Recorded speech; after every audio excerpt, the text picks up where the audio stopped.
सत श्री अकाल, स्वागत है गौरव शुक्ला। मैं हां तुहाडे नाल पंजाब दी हर खबर दे नाल तुहानूं रूबरू करवावांगे, नाल ही किसानी अंदोलन दे नाल शुरुआत करन जा रहे हैं। सब तो पहला गल नौदीप कौर दी। नौदीप कौर जेल तो रिहा हो चुकी है। जी हां, करनाल जेल तो रिहा हो चुकी है नौदीप कौर। वड्डी खबर है, इस दे नाल ही शुरुआत। जेल दे बाहर नौदीप दा शानदार स्वागत किया गया। परिवार ते वख-वख जथेबंदियां दे नुमाइंदे वड्डी गिणती दे विच उत्थे पहुंचे हुए सी। मीडिया दा जमावड़ा सी ते इस विचाले देर रात जेल तो बाहर आई है नौदीप कौर। उस दी तस्वीरां असीं तुहानूं दिखा रहे हैं। जेल तो बाहर आई नौदीप कौर दे चेहरे दे उत्ते जित दी मुस्कान तां साफ तौर ते नजर आई। रिहा होण तो बाद किसानां दे हक दे विच नौदीप कौर बोले ते उन्होंने कहा कि लोकां नूं किसानां दा समर्थन करना चाहिए। समर्थन करने की अपील करते नजर आए। मजदूर अधिकार एक्टिविस्ट है नौदीप कौर। हाईकोर्ट के वलों जमानत मिलने के उत्ते रिहाई हुई है। हुण नौदीप ते दर्ज मामलों की जांच SIT के वलों की जाएगी। 3 वख-वख मामले दर्ज किए गए सी। मजदूर संघर्ष जथेबंदी की नुमाइंदा नौदीप कौर मैंबर है। उसकी 12 जनवरी को गिरफ्तार किया गया। उस तो बाद नौदीप को लैके सियासत भी हुई। जिहड़ियां समाजिक जथेबंदियां ने वह भी उसके आके हक दे विच खड़ गई। DSG MC भी एक रोल प्ले करती नजर आई। मनजिंदर सिंह सिरसा एक्टिव नजर आए ने पिछले कुछ दिनों के। इस विचाले अदालतों के भी चाराजोई जरूर चली। 2 मामलों पहले जमानत मिल चुकी थी ते फिर तीजे मामले के जमानत मिली नौदीप कौर नूं। तीजे मामले के मिली जमानत तो बाद फिर रिहा कर दिता गया, क्योंकि हाईकोर्ट के हुक्म हो चुके सन। ते हाईकोर्ट के जमानत मिलने तो बाद नौदीप कौर नूं रिहा किया गया। करनाल जेल के बंद सी। तकरीबन 1.5 महीने तक जेल के विच रही नौदीप कौर ते हुण जमानत मिल चुकी है।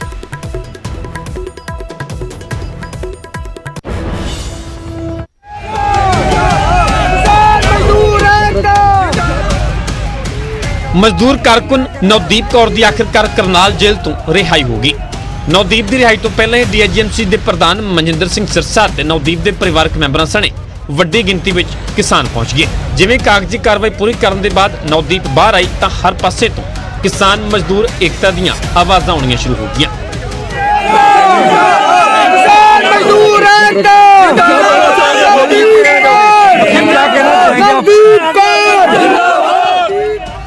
सिरों पाओ ते फुल्लां दा हार पा के नवदीप दा गर्मजोशी दे नाल स्वागत किया गया। नवदीप जेल चों बाहर आउंदे किसानी अंदोलन दे समर्थन दे विच उतरी ते वध तों वध लोकां नूं किसानां दा साथ देण दी अपील की। आज लोग ही हैं जिन्होंने मुझे बाहर निकाला है और लोगों के लिए हमेशा मैं खड़ी रहूंगी, चाहे कुछ भी हो जाए। पहले भी मैं सही हक के लिए लड़ रही थी और आगे भी लड़ूंगी। ऐसा क्यों हुआ आपके साथ? क्यों हुआ? सिर्फ देखो जी, पहले भी मैं हमेशा हकों के लिए आवाज उठाती रही हूँ। जिनके खिलाफ में आवाज उठाते हैं, जो कंपनी मालिक होते हैं, जो बड़े बड़े पैसे वाले लोग होते हैं, तो वो कभी नहीं चाहते कि जो मजदूर हैं, जो किसान हैं, उनके खिलाफ खड़े हों। तो जो भी उनके लिए खड़ा होता है तो उनको जेल में डाला ही जाता है, तो उनकी आवाज दबाई जाती है। दरअसल नवदीप कौर नूं पंजाब हरियाणा हाईकोर्ट वालों वड्डी राहत मिली। 2 मामलों के विच पहले ही जमानत लै चुकी नवदीप नूं तीजे मामले के विच शुक्रवार नूं जमानत मिली, जिस दे बाद नवदीप नूं करनाल जेल तो रिहा कर दिता गया। कोर्ट ने सो मोटो, ये भी शायद कोर्ट की हिस्ट्री में बहुत कम ऐसे केसेस होंगे जहां उन्होंने सो मोटो लिया है, तो अब उन्होंने ले रखा है और जो कुछ उन्होंने हुआ है उन्होंने बताया। लेकिन वो सारी बातें जो हैं कोर्ट के सामने लाने वाली हैं। वो जब बातें कोर्ट के सामने आएंगी तो आप भी हैरान हो जाएंगे, आप भी ये सुनने के लिए, सोचने के लिए मजबूर हो जाएंगे कि क्या बच्चों के साथ ऐसा व्यवहार बेटियों के साथ किया जा सकता है। लेकिन वो सारी बातें कोर्ट के सामने लाई जाएंगी, कोर्ट के सामने एफिडेविट के रूप में लाई जाएंगी। लेकिन आज सिर्फ इतना ही कहना चाहते हैं कि हमारी बहन, हमारी बेटी छूट कर आई है। हम सब लोग बहुत खुश हैं, उनकी माता जी, इनकी बहन रवजीत, सब लोग हम बहुत खुश हैं। बस यही है। दस दे कि नवदीप कौर नूं हरियाणा की सोनीपत पुलिस वालों 12 जनवरी को गिरफ्तार किया गया सी। नवदीप कौर ते इल्जाम ने कि कथित तौर पर कुंडली इलाके दे विच एक फैक्ट्री तो जबरन पैसे उगरा रही सी। जदों पुलिस टीम मौके ते पहुंची तो उसने अपने साथियों समेत पुलिस टीम ते ही डंडियां दे नाल हमला किया। नवदीप के खिलाफ IPC दीयां वख-वख धारावां दे तहत 3 मामले दर्ज किए गए सन। नवदीप एक फैक्ट्री दे विच काम करन दे नाल मजदूरां दी भलाई दे लई काम करन वाले संगठन दे नाल जुड़ी हुई है। दिल्ली तो पहला वो पंजाब दे विच खेत मजदूरां दी भलाई दे लई काम करन वाले संगठन दे नाल जुड़ी हुई सी। दिल्ली च किसान अंदोलन का हिस्सा बनने कारण उसनूं फैक्ट्री चों कढ़ दिता गया सी। करनाल तो हिमांशु नारंग, न्यूज़ 18 पंजाब।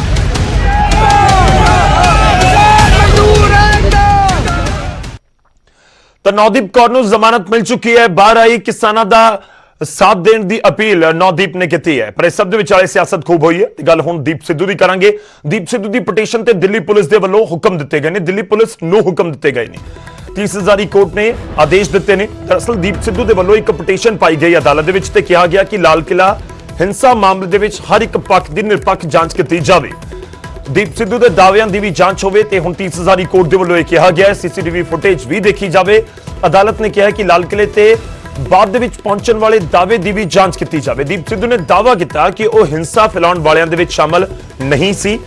ਦੀਪ ਸਿੱਧੂ ਨੇ ਆਪਣੀ ਪਟੀਸ਼ਨ ਦੇ ਵਿੱਚ ਜ਼ਿਕਰ ਕੀਤਾ ਕਿ ਪੂਰੇ ਮਾਮਲੇ ਦੀ ਨਿਰਪੱਖ ਜਾਂਚ ਹੋਣੀ ਚਾਹੀਦੀ ਹੈ। ਉਸ ਦੇ ਵੱਲੋਂ ਆਪਣੀ ਪਟੀਸ਼ਨ ਦੇ ਵਿੱਚ ਇਹ ਵੀ ਕਿਹਾ ਗਿਆ ਕਿ ਉਹ ਗਲਤ ਥਾਂ ਤੇ ਗਲਤ ਸਮੇਂ ਸੀ ਪਰ ਹਿੰਸਾ ਨੂੰ ਭੜਕਾਉਣ ਵਾਲੇ ਪਾਸੇ ਵੀ ਨਹੀਂ ਸੀ। ਉਸ ਦੇ ਵੱਲੋਂ ਦਾਅਵਾ ਸੀ ਕਿ ਉਸ ਦੇ ਵੱਲੋਂ ਰੋਕਿਆ ਜਾ ਰਿਹਾ ਸੀ ਨੌਜਵਾਨਾਂ ਨੂੰ ਹਿੰਸਾ ਤੋਂ ਤੇ ਇਸ ਵਿਚਾਲੇ ਜਿਹੜੀਆਂ ਉਸ ਦੇ ਪੱਖ ਦੇ ਵਿੱਚ ਵੀਡੀਓਜ਼ ਨੇ ਉਹ ਵੀ ਸਾਹਮਣੇ ਆਉਣੀਆਂ ਚਾਹੀਦੀਆਂ ਨੇ। ਉਸ ਦਾ ਜ਼ਿਕਰ ਵੀ ਹੋਣਾ ਚਾਹੀਦਾ ਹੈ, ਜਾਂਚ ਦੇ ਵਿੱਚ ਉਸ ਨੂੰ ਵੀ ਸ਼ਾਮਲ ਕੀਤਾ ਜਾਣਾ ਚਾਹੀਦਾ ਹੈ। ਤਾਂ ਅਦਾਲਤ ਦੇ ਵੱਲੋਂ ਕਿਹਾ ਗਿਆ 30,000 ਕੋਰਟ ਦੇ ਵੱਲੋਂ ਹੁਕਮ ਦਿੱਤੇ ਗਏ ਨੇ ਦਿੱਲੀ ਪੁਲਿਸ ਨੂੰ ਕਿ ਜੋ ਦਾਅਵੇ ਦੀਪ ਸਿੱਧੂ ਨੇ ਕੀਤੇ ਨੇ ਉਹਨਾਂ ਦੇ ਉੱਤੇ ਵੀ ਗੌਰ ਕੀਤਾ ਜਾਵੇ, ਉਸ ਦੀ ਵੀ ਜਾਂਚ ਨਿਰਪੱਖ ਢੰਗ ਦੇ ਨਾਲ ਕੀਤੀ ਜਾਵੇ।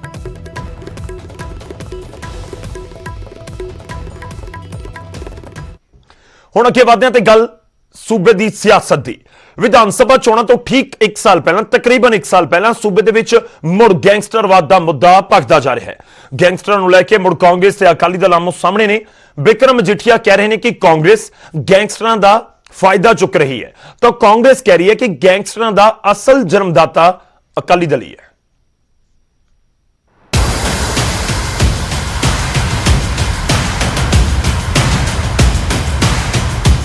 ਇਹ ਤਸਵੀਰਾਂ ਬਾਬਾ ਬਕਾਲਾ ਤੋਂ ਅਕਾਲੀ ਦਲ ਦੇ ਸਾਬਕਾ ਵਿਧਾਇਕ ਮਨਜੀਤ ਸਿੰਘ ਮੀਆਂਵਿੰਡ ਦੇ ਘਰ ਦੇ ਬਾਹਰ ਦੀਆਂ ਨੇ। ਮੀਆਂਵਿੰਡ ਦੇ ਘਰ ਦੇ ਬਾਹਰ ਗੋਲੀਆਂ ਚੱਲਣ ਦੇ ਲਈ ਬਿਕਰਮ ਮਜੀਠੀਆ ਨੇ ਸਿੱਧੇ ਤੌਰ ਤੇ ਕਾਂਗਰਸ ਨੂੰ ਜ਼ਿੰਮੇਵਾਰ ਦੱਸਿਆ। ਮਜੀਠੀਆ ਨੇ ਇਲਜ਼ਾਮ ਲਾਇਆ ਕਿ ਕਾਂਗਰਸ ਸਾਡੇ ਲੋਕਾਂ ਤੇ ਹਮਲੇ ਕਰਵਾ ਰਹੀ ਹੈ। ਸਰਕਾਰ ਤੇ ਗੈਂਗਸਟਰਾਂ ਦੇ ਵਿਚਾਲੇ ਨੈਕਸਸ ਬਣ ਚੁੱਕਿਆ ਹੈ। ਕਿ ਐਸਐਸਪੀ ਸਾਹਿਬ ਨੇ ਪਰਚਾ ਤਾਂ ਦਿੱਤਾ ਹੈ, 307 ਦਾ ਪਰਚਾ ਦਿੱਤਾ ਹੈ, ਮਗਰ ਹਲੇ ਤੱਕ ਫੜੇ ਕੋਈ ਨਹੀਂ ਹੈ। 26 ਦਾ ਵਾਕਿਆ ਆ 24 ਤਰੀਕ ਦਾ 24 ਤਰੀਕ ਸਵੇਰੇ 9:15 ਵਜੇ ਦਾ, ਅੱਜ 26 ਹੋ ਗਈ ਹੈ, ਹਲੇ ਤੱਕ ਕੋਈ ਅਰੈਸਟ ਨਹੀਂ। ਔਰ ਜੋ ਖਬਰ ਆਈ ਹੈ ਕਿ ਐਸਐਚਓ ਨੂੰ ਕਾਂਗਰਸ ਦੇ ਵਿਧਾਇਕ ਸਾਹਿਬ ਫੋਨ ਕਰ ਰਹੇ ਆ ਕਿ ਇਹ ਤਾਂ ਮੇਰਾ ਬੜਾ ਵੱਡਾ ਮੇਰਾ ਜਰਨੈਲ ਹੈ, ਇਹਨੂੰ ਕਾਈਂਡਲੀ ਅਰੈਸਟ ਨਾ ਕਰੋ। ਮਜੀਠੀਆ ਨੇ ਯੂਪੀ ਦੇ ਬਾਹੂਬਲੀ ਰੋਪੜ ਦੀ ਜੇਲ੍ਹ ਵਿੱਚ ਬੰਦ ਮੁਖਤਾਰ ਅੰਸਾਰੀ ਨੂੰ ਲੈ ਕੇ ਵੀ ਸਰਕਾਰ ਤੇ ਸਵਾਲ ਖੜੇ ਕੀਤੇ ਨੇ। ਮਜੀਠੀਆ ਨੇ ਇਲਜ਼ਾਮ ਲਾਇਆ ਕਿ ਸਰਕਾਰ ਅੰਸਾਰੀ ਦੀ ਵਕੀਲ ਬਣੀ ਹੋਈ ਹੈ। ਖਦਸ਼ਾ ਇਸ ਗੱਲ ਦਾ ਹੈ ਕਿ 2022 ਦੀਆਂ ਚੋਣਾਂ ਦੇ ਵਿੱਚ ਕਾਂਗਰਸ ਅੰਸਾਰੀ ਦੀ ਵਰਤੋਂ ਕਰੇਗੀ। ਖਬਰ ਵੀ ਲੱਗੀ ਹੈ ਇੱਕ ਗੈਂਗਸਟਰ ਦੀ ਜਿਹਦੇ ਪਿੱਛੇ 25 ਲੱਖ ਦਾ ਵਕੀਲ ਕੀਤਾ, ਕਿਉਂਕਿ ਯੂਪੀ ਦੀ ਸਰਕਾਰ ਉਹਨੂੰ ਮੰਗ ਰਹੀ ਹੈ, ਉੱਤੇ ਪਰਚੇ ਦਰਜ ਨੇ। ਮਗਰ ਇੱਥੋਂ ਦੀ ਸਰਕਾਰ ਕਾਂਗਰਸ ਦੀ ਕਹਿ ਰਹੀ ਹੈ ਨਹੀਂ ਅਸੀਂ ਤੁਹਾਨੂੰ ਇਹ ਦੇ ਨਹੀਂ ਸਕਦੇ। ਸ਼ਾਇਦ ਪਹਿਲੀ ਵਾਰੀ ਦੇਖਣ ਨੂੰ ਆਇਆ, ਪਹਿਲਾਂ ਅੱਜ ਤੱਕ ਸੁਣਿਆ ਹੀ ਨਹੀਂ। ਇਹਨਾਂ ਦਾ ਪਾਣੀਆਂ ਦੇ ਮੁੱਦੇ ਤੇ ਪੈਰਵਾਈ ਨਹੀਂ ਕੀਤੀ ਹੋਣੀ ਕੈਪਟਨ ਅਮਰਿੰਦਰ ਸਿੰਘ ਨੇ, ਜਿੰਨੀ ਉਹਨਾਂ ਨੇ ਉਸ ਗੈਂਗਸਟਰ ਦੀ ਕਰਤੀ ਹੈ ਜਿਹੜਾ ਅੱਜ ਕੱਲ੍ਹ ਰੋਪੜ ਜੇਲ੍ਹ 'ਚ ਬੈਠੇ। ਮਜੀਠੀਆ ਨੇ ਕਾਂਗਰਸ ਅਤੇ ਗੈਂਗਸਟਰਾਂ ਦੇ ਵਿਚਾਲੇ ਨੈਕਸਸ ਦੇ ਇਲਜ਼ਾਮ ਲਾਏ ਤਾਂ ਕਾਂਗਰਸ ਨੇ ਅਕਾਲੀ ਦਲ ਨੂੰ ਹੀ ਗੈਂਗਸਟਰਾਂ ਦੀ ਜਨਮਦਾਤਾ ਪਾਰਟੀ ਕਰਾਰ ਦਿੱਤਾ ਹੈ। ਇਹ ਗੱਲ ਵੀ ਭੁੱਲ ਗਏ ਕਿ ਅਕਾਲੀ ਦਲ ਨੂੰ ਗੈਂਗਸਟਰਾਂ ਦੀ ਜਨਨੀ ਕਿਹਾ ਜਾਂਦਾ ਹੈ। ਅਕਾਲੀ ਦਲ ਨੂੰ ਪਦੈਸ਼ੀ ਗੈਂਗਸਟਰਾਂ ਦਾ ਜਨਮਦਾਤਾ ਕਿਹਾ ਜਾਂਦਾ ਹੈ। ਔਰ 54 ਤੋਂ ਵੱਧ ਗੈਂਗਸਟਰਾਂ ਦੇ ਗਰੁੱਪ ਇਹ ਬਿਕਰਮ ਮਜੀਠੀਆ ਹੀ ਤੁਹਾਡੇ ਟਾਈਮ ਤੇ ਸੀ, ਇਹ ਕੋਈ ਹੋਰ ਨਹੀਂ ਬੋਲਿਆ, ਇਹ ਡੀਜੀਪੀ ਤੁਹਾਡੇ ਟਾਈਮ ਤੇ ਬੋਲਿਆ। ਪੰਜਾਬ ਦੇ ਵਿੱਚ ਗੈਂਗਸਟਰ ਕਲਚਰ ਦਾ ਮੁੱਦਾ ਪਿਛਲੀ ਸਰਕਾਰ ਵੇਲੇ ਵੀ ਛਾਇਆ ਰਿਹਾ ਸੀ। ਫਰਕ ਸਿਰਫ ਇੰਨਾ ਹੈ ਕਿ ਉਦੋਂ ਕਾਂਗਰਸ ਅਕਾਲੀ ਸਰਕਾਰ ਤੇ ਗੈਂਗਸਟਰਾਂ ਨੂੰ ਸ਼ਹਿ ਦੇਣ ਦੇ ਇਲਜ਼ਾਮ ਲਾਉਂਦੀ ਸੀ ਅਤੇ ਹੁਣ ਅਕਾਲੀ ਕਾਂਗਰਸ ਸਰਕਾਰ ਤੇ ਇਹੀ ਇਲਜ਼ਾਮ ਲਾ ਰਹੇ ਨੇ। ਅੰਮ੍ਰਿਤਸਰ ਤੋਂ ਰਾਜੀਵ ਸ਼ਰਮਾ ਦੇ ਨਾਲ ਪੰਕਜ ਕਪਾਹੀ, ਨਿਊਜ਼ 18।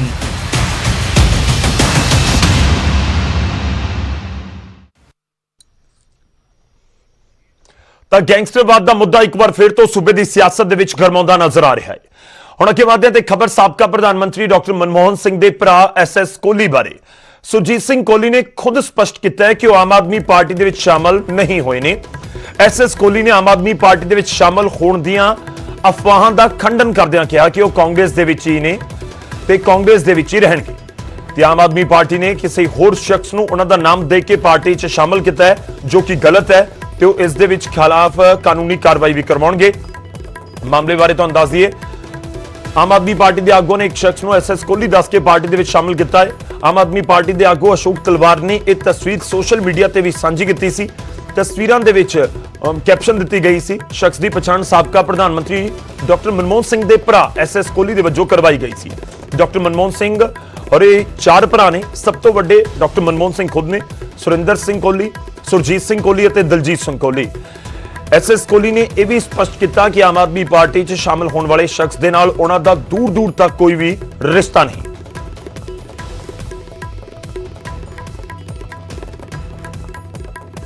ਉਹ ਦੇਖੋ ਜੀ, ਉਹ ਤੇ ਬਿਲਕੁਲ ਹੀ ਗਲਤ ਕਹਿ ਰਹੇ ਆਮ ਆਦਮੀ ਪਾਰਟੀ ਵਾਲੇ। ਮੈਂ ਜਿਹੜਾ ਉਹ ਐਸਐਸ ਕੋਹਲੀ ਨੂੰ ਜਾਣਦਾ ਵੀ, ਜਿਹਦੀ ਉਹ ਫੋਟੋ ਦਿਖਾ ਰਹੇ ਹੈ, ਉਹ ਜੇ ਕਰ ਰਹੇ ਤੇ ਬੜਾ ਗਲਤ ਕੰਮ ਕਰ ਰਹੇ, ਕਿਉਂਕਿ ਇੰਨੇ ਵੱਡੇ ਸ਼ਖਸ ਨਾਲ ਕਿਸੇ ਗੈਰ ਬੰਦੇ ਦਾ ਨਾਂ ਜੋੜਨਾ ਕਿ ਉਹ ਕਾਸਟ ਕੋਹਲੀ ਹੈ ਜਾਂ ਐਸਐਸ ਕੋਹਲੀ ਹੈ। ਮੈਂ ਸੁਰਜੀਤ ਸਿੰਘ ਕੋਹਲੀ ਹੈ, ਮੈਂ ਤੇ ਅੰਦਰ ਸੇ ਸਾਰੀ ਉਮਰ ਮੈਂ ਸੋਚ ਵੀ ਨਹੀਂ ਸਕਦਾ। ਮੈਂ ਕਾਂਗਰਸੀ ਸੀ, ਕਾਂਗਰਸੀ ਆ ਤੇ ਕਾਂਗਰਸੀ ਹੋ ਰਹਾਂਗਾ। ਹੁਣ ਅੱਗੇ ਵਧਦੇ ਹਾਂ ਤੇ ਅਗਲੀ ਖਬਰ ਦਾ ਰੁਖ ਕਰਾਂਗੇ। ਅਗਲੀ ਖਬਰ ਬਟਾਲਾ ਤੋਂ। ਬਟਾਲਾ ਦੇ ਵਿੱਚ ਸੀਵਰੇਜ ਉਸਾਰੀ ਦੇ ਲਈ ਵਰਤੀਆਂ ਜਾਣ ਵਾਲੀਆਂ ਇੱਟਾਂ ਤੇ ਧਾਰਮਿਕ ਚਿੰਨ੍ਹ ਆਉਣ ਤੇ ਮਾਮਲਾ ਗਰਮਾ ਗਿਆ ਹੈ। ਸ਼ਿਵ ਸੈਨਾ ਨੇ ਮੌਕੇ ਦੇ ਉੱਤੇ ਪਹੁੰਚ ਕੇ ਉਸਾਰੀ ਦਾ ਕੰਮ ਬੰਦ ਕਰਵਾ ਦਿੱਤਾ ਤੇ ਉਧਰ ਪੁਲਿਸ ਨੇ ਸ਼ਿਵ ਸੈਨਾ ਦੀ ਸ਼ਿਕਾਇਤ ਦਰਜ ਕਰਕੇ ਜਾਂਚ ਸ਼ੁਰੂ ਕਰ ਦਿੱਤੀ ਹੈ। ਠੇਕੇਦਾਰ ਦਾ ਕਹਿਣਾ ਹੈ ਕਿ ਇੱਟਾਂ ਹਾਲ ਹੀ ਦੇ ਵਿੱਚ ਉਸਦੇ ਕੋਲ ਆਈਆਂ ਨੇ, ਪਰ ਜਦੋਂ ਮਾਮਲਾ ਉਹਨਾਂ ਦੇ ਧਿਆਨ ਦੇ ਵਿੱਚ ਆਇਆ ਤਾਂ ਇੱਟ ਵਾਪਸ ਭੇਜੀ ਜਾ ਰਹੀ। ਗਣੇਸ਼ ਜੀ ਮਹਾਰਾਜ ਦੇ ਸਵਾਸਤਕ ਦਾ ਨਿਸ਼ਾਨਦੇਹੀ ਵਾਲੀਆਂ ਇੱਟਾਂ ਨੇ, ਇਹਨੂੰ ਸੀਵਰੇਜ ਬੋਰਡ ਚ ਲਾਇਆ ਜਾ। ਸੀਵਰੇਜ ਬੋਰਡ ਜਿਹੜੀ ਆ ਸੀਵਰੇਜ ਪੁੱਟਿਆ ਗਿਆ, ਇਹਦੇ ਵਿੱਚ ਫਿੱਟ ਕਰਨੀਆਂ ਸੀ। ਪਹਿਲੇ ਵੀ ਕੁਝ ਕੀਤੀਆਂ ਗਈਆਂ, ਸਾਡੇ ਅੱਜ ਧਿਆਨ ਦੇ ਵਿੱਚ ਆਈਆਂ ਤੇ ਅਸੀਂ ਉਸ ਵੇਲੇ ਮੌਕੇ ਤੇ ਮੈਂ ਆਪਣੀ ਪਾਰਟੀ ਸ਼ਖਸਾਂ ਵੱਲੋਂ ਮੌਕੇ ਤੇ ਆ ਕੇ ਜਿਹੜਾ ਜਾਇਜ਼ਾ ਲਿਆ ਵਾ ਤੇ ਇਹਨੂੰ ਆਪਣੇ ਉੱਚ ਅਧਿਕਾਰੀਆਂ ਡੀਸੀ ਸਾਹਿਬ, ਐਸਡੀਐਮ ਸਾਹਿਬ, ਐਸਐਸਪੀ ਸਾਹਿਬ ਦੇ ਧਿਆਨ ਚ ਲਿਆਂਦੀਆਂ। ਕੋਈ ਜਿਹੜਾ ਸੀਵਰੇਜ ਬੋਰਡ ਦਾ ਅਧਿਕਾਰੀ ਉਹਨੇ ਧਿਆਨ ਚ ਲਿਆਂਦੀਆਂ। ਜੇ ਕੰਪਲੇਂਟ ਮਿਲੀ ਸੀ ਥਾਣੇ ਵਜੀਆ ਟੈਲੀਫੋਨ, ਉਹਦੇ ਸੰਬੰਧ ਮੌਕੇ ਤੇ ਗਣੇਸ਼ ਜੀ ਦੇ ਨਿਸ਼ਾਨ ਦੀਆਂ ਇੱਟਾਂ ਲੱਗ ਰਹੀਆਂ ਇੱਥੇ, ਆਰਜੇ ਇੰਡਸਟਰੀ ਆਏ ਲਗਾ ਰਹੇ ਆ। ਉਹਦੀ ਵੈਰੀਫਿਕੇਸ਼ਨ ਕਰ ਰਹੇ ਹਾਂ, ਜੋ ਵੀ ਤੱਥ ਸਾਹਮਣੇ ਆਉਣਗੇ ਉਹਦੇ ਮੁਤਾਬਕ ਅਗਲੀ ਕਾਰਵਾਈ ਕੀਤੀ ਜਾਏਗੀ। ਹੁਣ ਅੱਗੇ ਵਧਦੇ ਤੇ ਖਬਰ ਅਬੋਹਰ ਤੋਂ ਲਵਾਂਗੇ, ਜੋ ਦਿਲਚਸਪ ਵੀ ਹੈ ਤੇ ਸਿਸਟਮ ਨੂੰ ਵੀ ਸਵਾਲ ਕਰਦੀ ਹੈ। ਜਿੱਥੇ ਸ਼ਰਾਬ ਫੈਕਟਰੀ ਦੇ ਖਿਲਾਫ ਚੱਲ ਰਹੇ ਸੰਘਰਸ਼ ਦੇ ਵਿੱਚ ਨਿਵੇਕਲੀ ਤਸਵੀਰ ਸਾਹਮਣੇ ਆਈ। ਚਾਹੇ ਕੰਮ ਕਿੰਨਾ ਵੀ ਜ਼ਰੂਰੀ ਕਿਉਂ ਨਾ ਹੋਵੇ, ਚਾਹੇ ਨਵੀਂ ਜ਼ਿੰਦਗੀ ਦੀ ਸ਼ੁਰੂਆਤ ਕਰਨੀ ਹੋਵੇ, ਪਰ ਇਸ ਦੇ ਬਾਵਜੂਦ ਆਪਣੀ ਜ਼ਿੰਮੇਵਾਰੀ ਦਾ ਅਹਿਸਾਸ ਹੈ। ਇਲਾਕੇ ਦੇ ਭਵਿੱਖ ਦੀ ਵੀ ਚਿੰਤਾ ਹੈ। ਕੁਝ ਅਜਿਹਾ ਹੀ ਇਹ ਰਿਪੋਰਟ ਬਿਆਨ ਕਰਦੀ ਹੈ।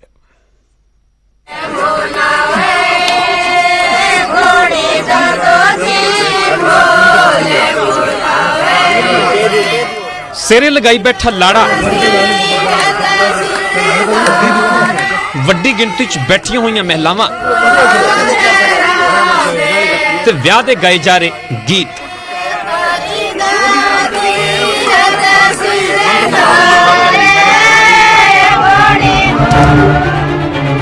ਤਸਵੀਰਾਂ ਨੂੰ ਵੇਖ ਕੇ ਤਾਂ ਤੁਸੀਂ ਜ਼ਰੂਰ ਸੋਚ ਰਹੇ ਹੋਵੋਗੇ ਕਿ ਤਸਵੀਰਾਂ ਕਿਸੇ ਵਿਆਹ ਸਮਾਗਮ ਦੀਆਂ ਹੋਣਗੀਆਂ, ਇਸੇ ਲਈ ਵਿਆਹ ਦੇ ਗੀਤ ਗਾਏ ਜਾ ਰਹੇ ਹੋਣਗੇ। ਪਰ ਨਹੀਂ, ਅਸਲ ਦੇ ਵਿੱਚ ਅਜਿਹਾ ਕੁਝ ਵੀ ਨਹੀਂ ਹੈ। ਤਸਵੀਰਾਂ ਵਿਆਹ ਦੇ ਨਾਲ ਤਾਂ ਸੰਬੰਧਿਤ ਜ਼ਰੂਰ ਨੇ, ਪਰ ਅਸਲ ਦੇ ਵਿੱਚ ਆਪਣੇ ਹੱਕਾਂ ਦੇ ਲਈ ਲੜੇ ਜਾ ਰਹੇ ਸੰਘਰਸ਼ ਦੀਆਂ ਨੇ ਤੇ ਇਸੇ ਸੰਘਰਸ਼ ਦੇ ਵਿੱਚ ਸ਼ਾਮਲ ਹੋਣ ਦੀ ਲਾੜੇ ਨੇ ਵੀ ਜ਼ਿੰਮੇਵਾਰੀ ਨਿਭਾਈ। ਇਹ ਤਸਵੀਰਾਂ ਨੇ ਅਬੋਹਰ ਦੇ ਪਿੰਡ ਹੀਰਾਂਵਾਲੀ ਦੀਆਂ, ਜਿੱਥੇ ਸ਼ਰਾਬ ਫੈਕਟਰੀ ਖਿਲਾਫ ਲੋਕਾਂ ਦਾ ਧਰਨਾ ਜਾਰੀ ਹੈ।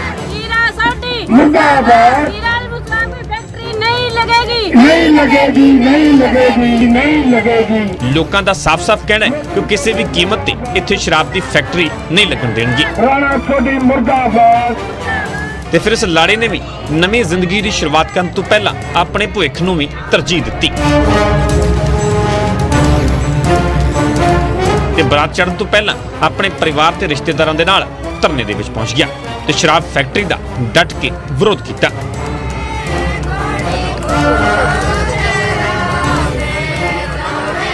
मेरी बारात है, फिर भी मैं 1 घंटों धरना पर लगा के जान लग रहा हूँ। मैं शराब फैक्ट्री का खिलाफ हाँ। मारो गुण वाला नवंता गांव भी खिलाफ है, नेड़ा नेड़ा सारा गांव इनका खिलाफ है जी।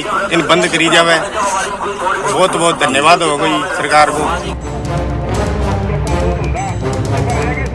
दरअसल इसी जगह ते एक बुजुर्ग जोड़ा मरण वर्त ते बैठा होया, जिन्हां वालों साफ-साफ चेतावनी दी गई है कि जदों तक शराब फैक्ट्री का निर्माण बंद नहीं हो जाता, उन्हां दा मरण वर्त जारी रहेगा।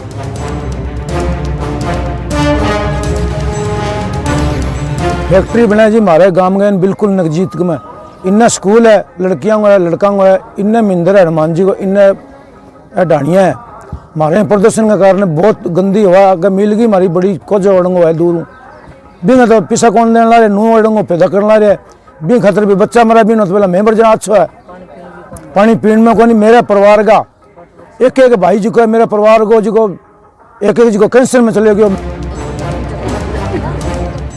ਇਸ ਸ਼ਰਾਬ ਫੈਕਟਰੀ ਦਾ ਜਿੱਥੇ ਪਿੰਡ ਵਾਸੀਆਂ ਵੱਲੋਂ ਵਿਰੋਧ ਕੀਤਾ ਜਾ ਰਿਹਾ ਹੈ ਉੱਥੇ ਇਸ ਮੁੱਦੇ ਤੇ ਸਿਆਸਤ ਵੀ ਗਰਮਾਈ ਹੋਈ ਹੈ ਤੇ ਕਈ ਸਿਆਸਤਦਾਨ ਹੁਣ ਤੱਕ ਆਪਣੀ ਹਾਜ਼ਰੀ ਵੀ ਲਗਵਾ ਚੁੱਕੇ ਨੇ।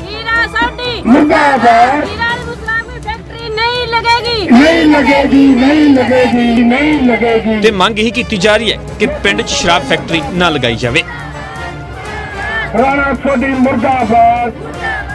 ਅਬੋਹਰ ਤੋਂ ਸੁਰਿੰਦਰ ਗੋਇਲ, ਨਿਊਜ਼ 18 ਪੰਜਾਬ।